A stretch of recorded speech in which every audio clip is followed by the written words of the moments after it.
Hi guys, welcome to Train Forever. I'm Andrew Barr, and today we're talking about exercise for the prevention and management of osteoporosis.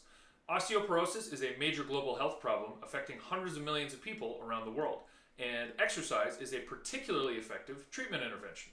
There's no consensus about the exact best way to train for the management of osteoporosis, but what we do know is that all forms of exercise are at least somewhat effective, and strength training is the most effective.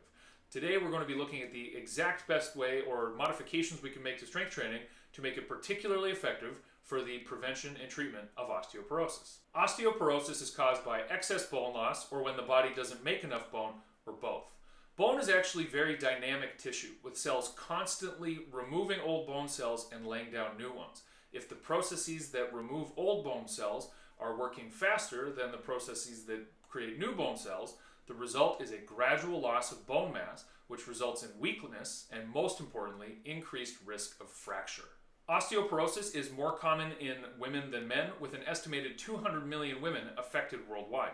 As with most diseases, age is a significant risk factor for the onset of osteoporosis, with over 70% of adults over the age of 80 being affected. Although women are affected more often than men, men have an increased risk of mortality due to osteoporosis-related fracture, so therefore men need to be conscientious about their bone health too. Osteoporosis itself has no symptoms, but it does significantly increase the risk of falls and fractures as a result of falls. If a healthy person falls down, they might sustain very minor or perhaps no injuries at all, whereas a person with osteoporosis having that same fall might sustain multiple severe fractures. These injuries can result in a significant reduction in quality of life and a loss of functional independence. Maintaining healthy bone mass is an essential component of healthy aging, and exercise plays a crucial role. There are things that we can do to prevent osteoporosis at all stages of life. For children, lots of active play will help them achieve a higher level of peak bone mass, reducing the likelihood of experiencing more severe decline in bone mass as they age. For young adults, research has shown that walking 7.5 miles per week, or just over 1 mile per day, significantly increases bone density when compared to adults who only walk 1 mile per week. Other studies have shown that general fitness, as measured by VO2 max, is also positively associated with increased bone density. It's clear that all forms of physical activity and exercise can play a role in preserving bone health, but strength training is the most effective approach. So how do we design a strength training program to prioritize bone health? What are the details that really matter? As with all exercise programs designed for the prevention and management of chronic disease, compliance remains a limiting factor to the effectiveness of the intervention.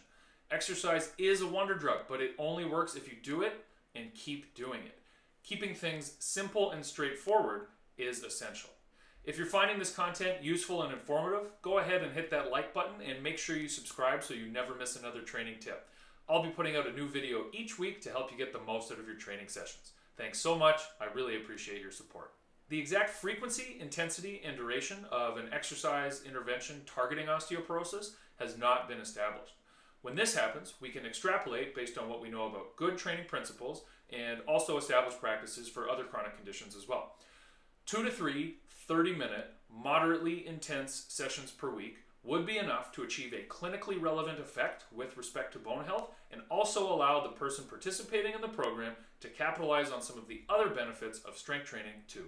Importantly, peak load, or the maximum amount of force produced or weight lifted, has been shown to have a greater impact on bone density than the maximum number of repetitions performed. Similarly, higher impact exercises have been shown to be more effective than lower impact exercises. Now you may hear this and think, heavy lifting and high impact training, it's not exactly what comes to mind when we're thinking about training somebody who has osteoporosis or is concerned about osteoporosis. So before we get into any exercises, let's get a few things straight. Load, impact, and intensity are all relative too. Heavy for a 20-year-old football player is not the same as heavy for a 65-year-old grandmother. Rather than focusing on the absolute amount of weight lifted, consider relative strength. For that grandmother, lifting 8 pounds for 5 or 6 reps might be close to her max strength, and therefore that is considered heavy lifting in this context. The same is true for measuring impact. A box jump onto a 4-inch box is probably considered high impact training for a beginner or an older adult concerned about bone loss. And of course, when we're talking about facilitating an exercise intervention for at-risk individuals, it needs to be facilitated by qualified exercise professionals. Leave a comment and let me know if you agree or if you disagree, or to share your perspective on training for adults with osteoporosis, or if you just have a general question about training. I'll answer everyone. Another important contributor to bone growth is longitudinal loading of the bone, or when the weight comes down along the long axis of a bone. This sends a signal to the cells that create bone, which are called osteoblasts, to do exactly that. So it stands to reason that the best exercise intervention for the prevention and management of osteoporosis is relatively heavy, relatively high impact exercises that place longitudinal loading on the bones. Given the intense nature of this type of training and the fact that it's for a clinical application, low volume, low frequency is a good idea to offset that high intensity to allow for adequate recovery to take place between training sessions. The exercises that tick all these boxes and will deliver the most bang for your buck will look familiar. Squats, deadlifts, lunges, split squats, and step-ups for the lower body, and push-ups and pressing variations for the upper body.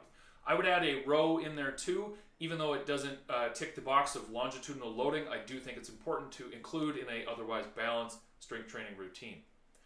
These types of movements should be prioritized, taking care to not force the issue through any mobility constraints or frailty concerns. For example, working with a person in this type of population, I would default to using a goblet squat or a goblet box squat. In the event that holding the weight in the goblet position placed strain on the wrist, I would then mix it up, and we could look at doing a modified kettlebell or dumbbell sumo deadlift from the floor.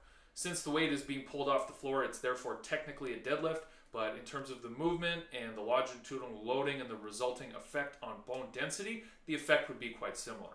In terms of the upper body, I'm partial to incline push-up variations using a Smith machine if we're training in a gym environment, or a appropriately secured table or chair or stairs if training at home.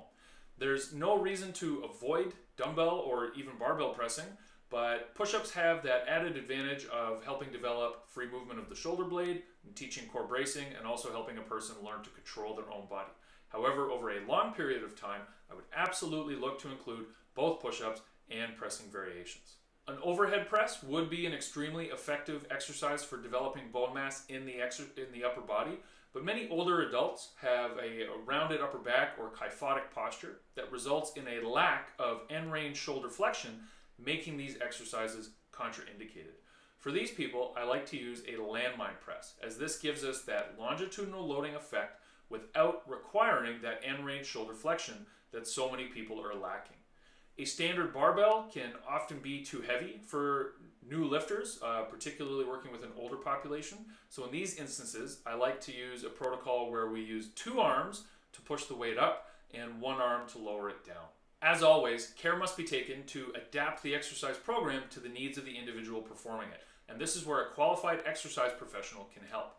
While we must do everything we can to mitigate risk, training with dumbbells or barbells, even at higher intensities, is not inherently dangerous. Load is the great equalizer. An older person or beginner or both could start with doing 2 to 3 sets of 5 to 6 reps of sit to stands, where you just get up out of a chair. That can be the starting point towards working with load, moving under tension, and developing strong and healthy bones.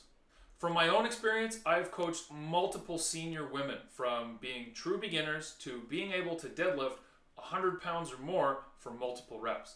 Beyond simply building bone health, becoming demonstrably strong like this can do wonders for a person's self-confidence and help them make the most out of their retirement years too. I hope you thought today's video was useful, and if you did, please give me a like and make sure you hit that subscribe button so you never miss another training tip. I'll be putting out a new video each week to help you get the most out of your training sessions.